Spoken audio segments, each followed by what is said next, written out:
Hello everyone, you are watching Frame by Frame. I'm your host Daniel Awir. And I'm your director, Josh Rekor. The best. Hey. Josh, we have a special guest today, as usual. Our guests are special. But Tiffany, she's really special for me. Yeah, she's a good friend of yours, right? Yes. She's also a tremendously talented artist and oil painting instructor. And I think you guys are really going to like her vibe and her aesthetic. So Yes. What do you say, Danya? We jump right in? Let's get started right now.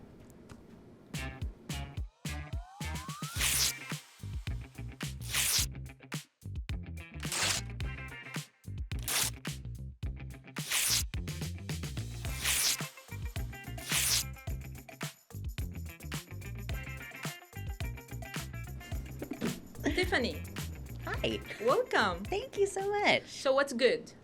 What's good? Oh my God, life. Life is good. Life is really good. I love that. Yeah. We're just out here rocking and rolling, being the creatives that we are, and life is fun. So who's Tiff or Tiffany? I'm a professional artist here locally in Augusta. I am originally from Oregon, and I've been here the last 12 years. So it's been a really exciting and fun experience to be able to connect with the art community that was here and help build it up over the years that I've been a part of it. And yeah, we're out here doing our thing as these professional artists, as these people who are making a living with their creations, and I'm just grateful to be a part of it. So And we are happy you are part of it. thank you. So, full-time artist, Mm-hmm. easy or hard? A little bit of both. Tell me more. Yeah, absolutely. I've been doing this full time for about 5 or 6 years at this point, and I would say that going into it, it was a lot of work. It was a lot of building my name, building my portfolio, Absolutely. trying to connect with different people in the area, build rapport, find clientele that likes what I'm creating.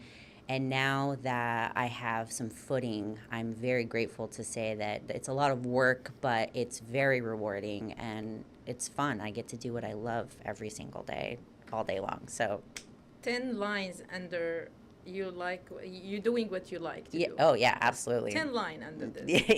yes. I'm happy for that. Yeah, thank Okay, you. so you are super active. Tell me about your activities in Augusta. Yes. Okay. So there is a lot. I even made a list here to make sure that I covered all of them. So I make original artwork regularly. I also do commissioned artwork, so things like portraiture and whatnot for clients. I am also the creator of Abstraction Art Group, and the word action in abstraction is capitalized. So that's a really great group that we have that encourages artists from all backgrounds, all mediums, all levels to come through and encourages them to make more original artwork.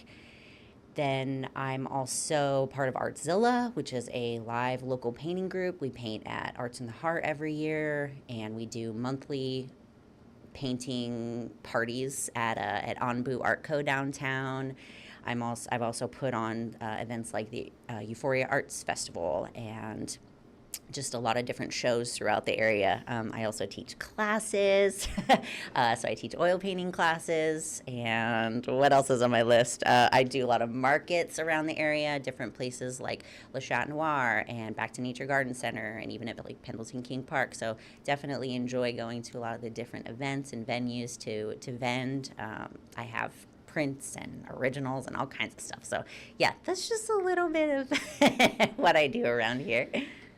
Look, I'm big fan. Thank you. You know that. So for one of all these activities, actually, Euphoria Yeah.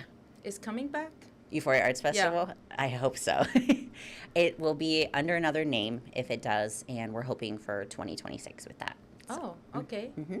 Nice. Yeah. I remember the abstraction group. Yes. One day I was there and it was amazing, Oh. but tell me more. How did you start this idea? For abstraction? Yes. Yeah. So I was, as a professional artist, I was having a hard time with a few different things, including coming up with what I wanted to paint and also actually finishing the paintings. And Alex Foltz, who is an amazing local oil painter, he and I kind of got together a few summers ago and we're like, hey, what if we just pick a couple words and we just make something out of those words, like whatever we want to do, whatever our interpretation is. And so we ended up doing that, and we had so much fun that we did like 3 of them in the course of 2 months. And I was like, I need to share this with everyone. And so I created Abstraction, and we're on our 4th annual show this year, which is amazing. The group is just so amazing. They're so inspiring. So every 6 weeks we get together, we pick out new prompts. So we'll pick 3 words at a time, and those 3 words, you have to make something, whatever. It could be a scribble, it can be a giant painting. And then we meet up and we share, and then we pick the next six weeks prompts, and then we have a show at the end of the year. So it's really supportive. It's very encouraging for people who, especially if they haven't made art in years, or if they've never made art before, or they're just getting started. It's a really great opportunity and experience for everyone. Like, I try to be as inclusive as I can, and we have a blast. So yeah. Yeah, I agree. I remember it was like, I didn't make art because I think that's the only day I participated. Yeah. But I saw everyone, and some of them, it was the first time making art, and it was like, wow. Yeah. That's incredible. Yeah. I cannot do that. Yeah. I mean, some people are making actual abstract art. So you look at it and you're like, well, where are those prompts at? But but you know that their interpretation of that and their expression of those particular words is what's for them. And it's like, this is perfect. This is exactly what we want to do. And I try and like stretch the artist more. I'm like, try to get out of your comfort zone. Like, try to, try not to put so much pressure on yourself, and just make something, like, so we have so much fun. I've made some of my absolute best artwork in here. So yeah. All right, everybody. When we come back, we're going to be talking more about Tiphiknee and more about what inspires her. So we'll see you.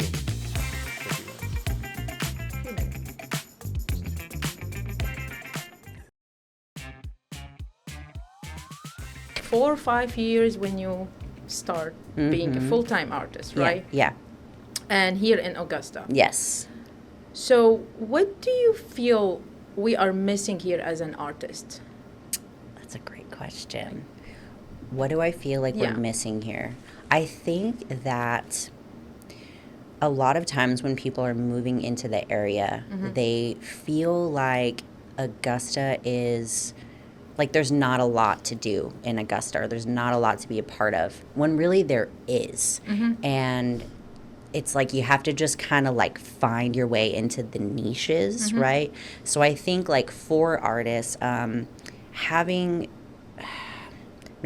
some way to communicate that there are these things going on better somehow. I've been trying to figure that out for years for myself. However, so for artists, like, just being able to have an inclusive community that invites more people in, and also for, buyers and whatnot as well. Like, there's a lot of art events that go on throughout the month, and a lot of people in the area don't know that it's going on. So yeah, I feel even over the last 5 years that the arts community has gotten richer and richer. Like, just more and more collectors, more and more artists are a part of it, and it just feels like it's growing, so I think just more advertisement, more just out there, so that people know, like, these things are here for you, and whether you're a buyer or you're an artist or you're whatever. So that would probably be my thought. Yeah, I agree about, like, because when I moved to Augusta, like, I think 2016, I was like, oh no, nothing to do here. I came from big city, most of my life in big cities, and then here, like, come on. But when you really search, and it's a lot to do in Augusta, especially in the art industry. Absolutely. People like say Augusta sucks and all these things. I'm like, no, there's so many just amazing people here, and so many opportunities, and it's just growing more and more. And I think you just got to look. You just got to look around a little bit. You just got to dig. I think we need more like planner for the local artists. Yeah. That would be a great, right? a great solution to that. Just like bring them all together and have like some or maybe even like a hub, like some kind of place where everybody could kind of go and like do their work. Yeah. Like a co-op type of thing. That could be kind of cool too. That can be a great idea. Because, can be like, remember we were talking about like a big place for everybody, all the creative people can, and it's really hard to find this place. Yeah. Of course, financially, big deal. So I don't believe when some people, even they talk about photographer, academic or not academic person. So about art and artists. Yes. Do you believe that anyone can make art? Absolutely.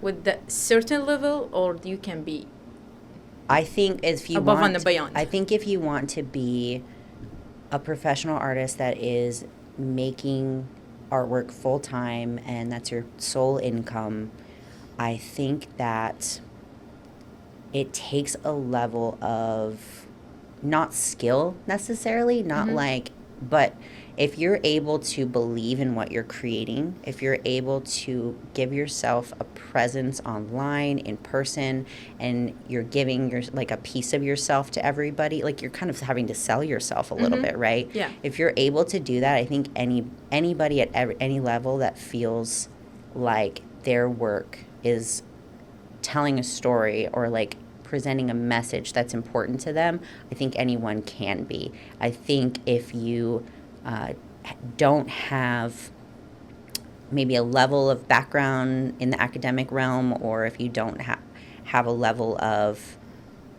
ability to be personable with people, it will be challenging. However, just on a day-to-day basis of creating, I know a lot of artists like in abstraction have a hard time calling themselves an artist because they feel like, well, I don't make hyper realistic oil painting, so I'm not actually an artist. And I'm like, no, that doesn't mean you're not an artist. Like, you just being a creator means you're an artist, like, bottom line. And that's what I really try to encourage the people in my groups, especially when they're kind of newbies. I'm like, it doesn't have to be perfect. It just has to be you. Like, so yeah, that's I agree. I have people ask me about what do you think about if you take a picture from your phone? I was like, of course you are a photographer. Yeah. You're a filmmaker too. Yeah. I mean, you don't need fancy camera to honestly, create. I'm a painter, but when I try to take a picture with my phone and try to be creative, it looks terrible. I am not a photographer at all. I'm a painter, So even when someone shows me like, hey, I took this with my phone, I'm like, what is that? That is immaculate. Like, how did you even think of going at that angle, or how did you even capture that light that way? I have no idea how people think when it comes to photography. I agree. I think creative expression is like one of the most important things about being alive. And if you only have access to your phone, heck yeah, do it. What kind of inspires your work? I noticed that you have there's definitely some darker themes in some of your in your work. Yeah. What kind of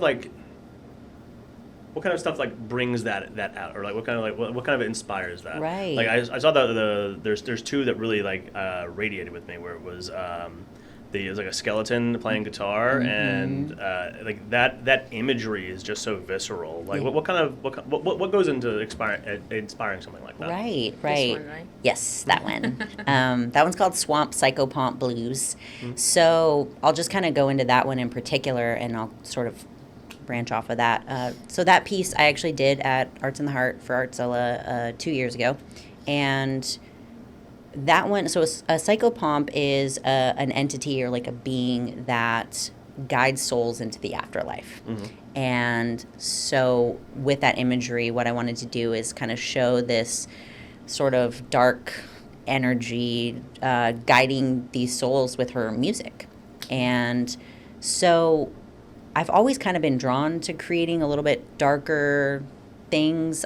Maybe it's sort of the shock and awe factor a little bit, but I've found when I've like veered off of that, it just doesn't feel as authentic. I think it's a way for me to sort of like express the deeper parts of myself. I think we all have that lightness and that darkness, right? And so in me being able to express myself through and like kind of release sort of the darker parts that are buried deep in there, because I think most people when they meet me, they're like, oh, she's so bubbly and pink and cute, and I am, and I think I'm able to do that because I have this place where I can express these like weird kind of eerie or maybe even kind of like, I don't know, sensual things sometimes. So that's my answer. Oh yeah, it's just some of those pieces are just so captivating, and like they just draw you in, and it's you start seeing not just the image in front of you, but like the whole world kind of like you start to think about that, you know, and like it's just seeing all the things that are outside of those frames. Yeah. And like I said, it was just one of those things where like as soon as you see it, it really just pulls you in. Yeah, thank you. I love it. All right, everybody, we got way more with Tiphiknee De Herrera coming up. Stay with us.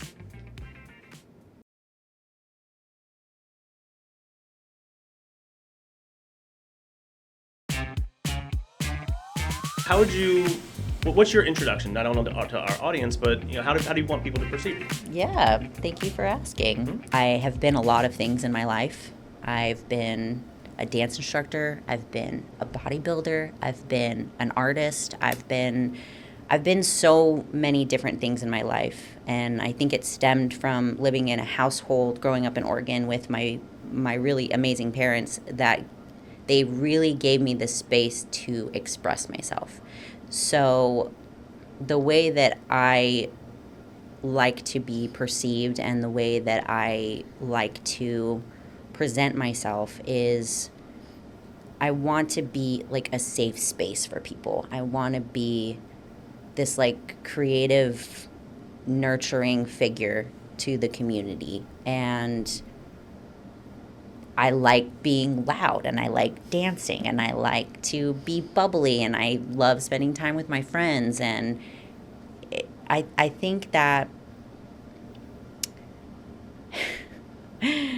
I think I just want to be seen as a creative who isn't afraid to be herself, and a creative that loves her community and just wants to help build it up as much as possible, because everyone deserves to have that safe space to express themselves. So, yeah. So another question that I have for you is, I noticed in your work, I think you kind of, there's kind of a, and I think I'm probably using the term improperly, but there's kind of a like a gothic vibe to it. And I like your tonally use of darker colors, and it's kind of expressed even in some of your lighter images, right? And where you're using those colors. What kind of choices go into you using those colors for each piece? Yeah, thanks for asking that. So I'm not classically trained in oil painting. I am self-taught, and I think that realism and depth are very important to me. So I don't work like a traditional oil painter. I do a lot of layers, and I think for me, I want it to be like what you said, where you look at it and it's like, wow, this is a whole different world. Like what's going on? And so being able to capture the realistic essence with it still looking like a painting, because that's also important to me. I think I just pick and choose based on that. I like to push the darks, and a lot of times artists are afraid of that, right? Most of the time you kind of see someone draw and they just do it really lightly, and I'm like, just keep pushing those darks in there. So yeah, I choose the colors based on what I like. There's definitely colors I know that I veer away from, and I'm trying to be better about it, but I tend to go to a lot of like blues and greens and black and whatnot, but it's expanding. It is. And so what are your favorite themes to play with in your art? Yeah, I love doing like skulls, skeletons, kind of this whole death aspect, I would say, playing along with that, because I mean, not only death as far as like the end of our lives, but the ways that maybe we let little pieces of ourselves die along the way, right?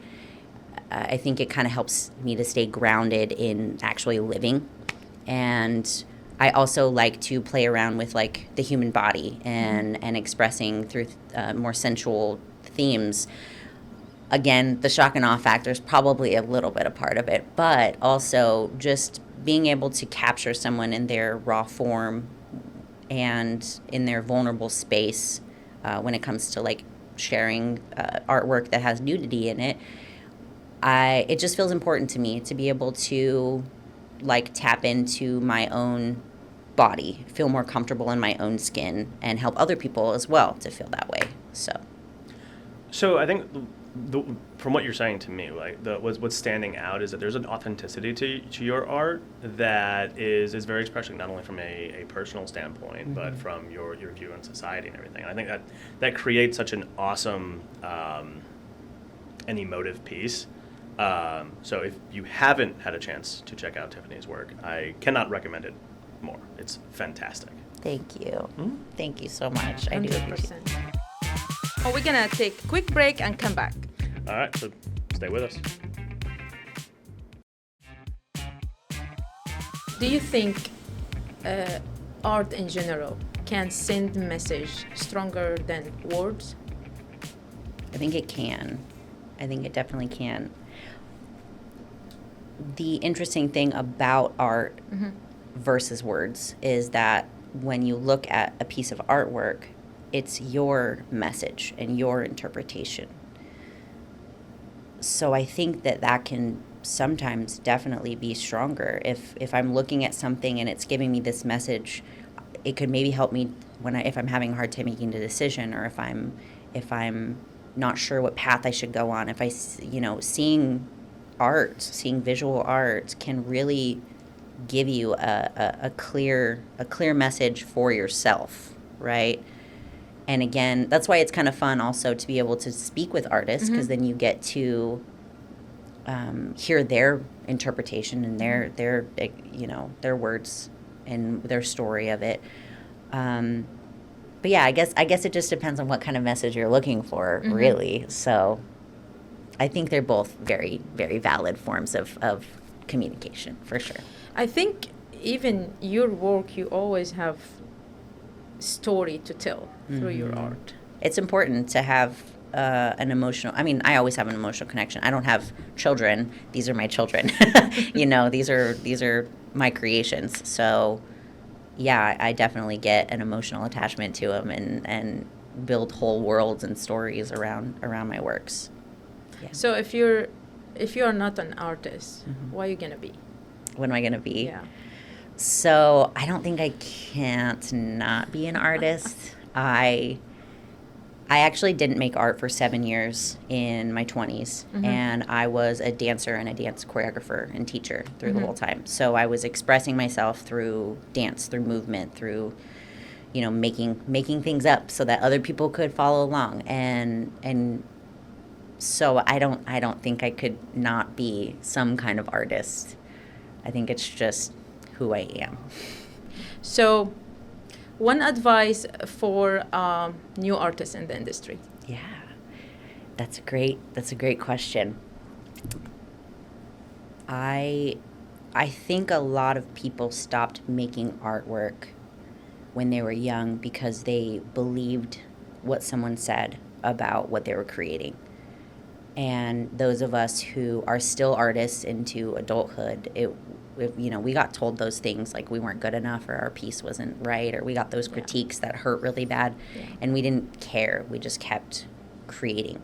So the thing that I could say to new artists, to young artists, to anyone who's wanting to get back into creating again, it's like that voice in your head is not yours. It's someone else who criticized you, and you can shut that voice off and just keep making art, keep practicing, and don't be afraid to just make what is inside of you, because the world needs it. Like, no matter how terrible or how whatever the words are that come up for you are, like, the world needs your flavor of creation. So absolutely. Actually, I like saying your life, it's your art. So love your life. I like that. I like that a lot. Yeah. When you love your life, you love your art, you know? So it's linked together. It really is. It really is. And even when you don't love one or the other, like just keep going. You got to just keep chugging along because it's going to come back around. You know, everything's in cycles. So You're the artist of your life, right? yeah. Absolutely. Yeah. Absolutely. So, Tiff. Yes. Where people can find you? Yeah. Thank you for Yes, asking. yes. So I am on Instagram. I'm on Facebook. I have a website. The Instagram information, my name on there is Rare Human. It's RARE, and then Human is HUEMAN. So that's where I post most of the stuff coming up for the events that I have going on. We also have I have a few links on there for like abstraction for Artzilla. So if anybody wants to check out those groups or the events we have going on there, that's a great place for that. Also on Facebook, you can just look up my first and last name. Here it is. And I post everything on there as well. And I have my links to my website and whatnot there. So yeah, those will probably be your best bets. That's amazing. I feel time is flying. Yeah, it but is. I don't want you to go. Aw. Stay with us. Thank you so much for having me. Thank you for being here. Yeah. Like, I'm so happy for Me too. having you here. All right, everyone. I hope you enjoy our interview today, and we will see you next time. Yeah, and if you guys want to, be a part of the show, if you guys want to get in contact with us, go ahead. You can shoot me an email at jrecor@wjbf.com or Me, Danielle Awir, dlawir@wjbf.com. All right. Thank you guys so much for joining, and as always, we'll see you guys on the next one. See you next time.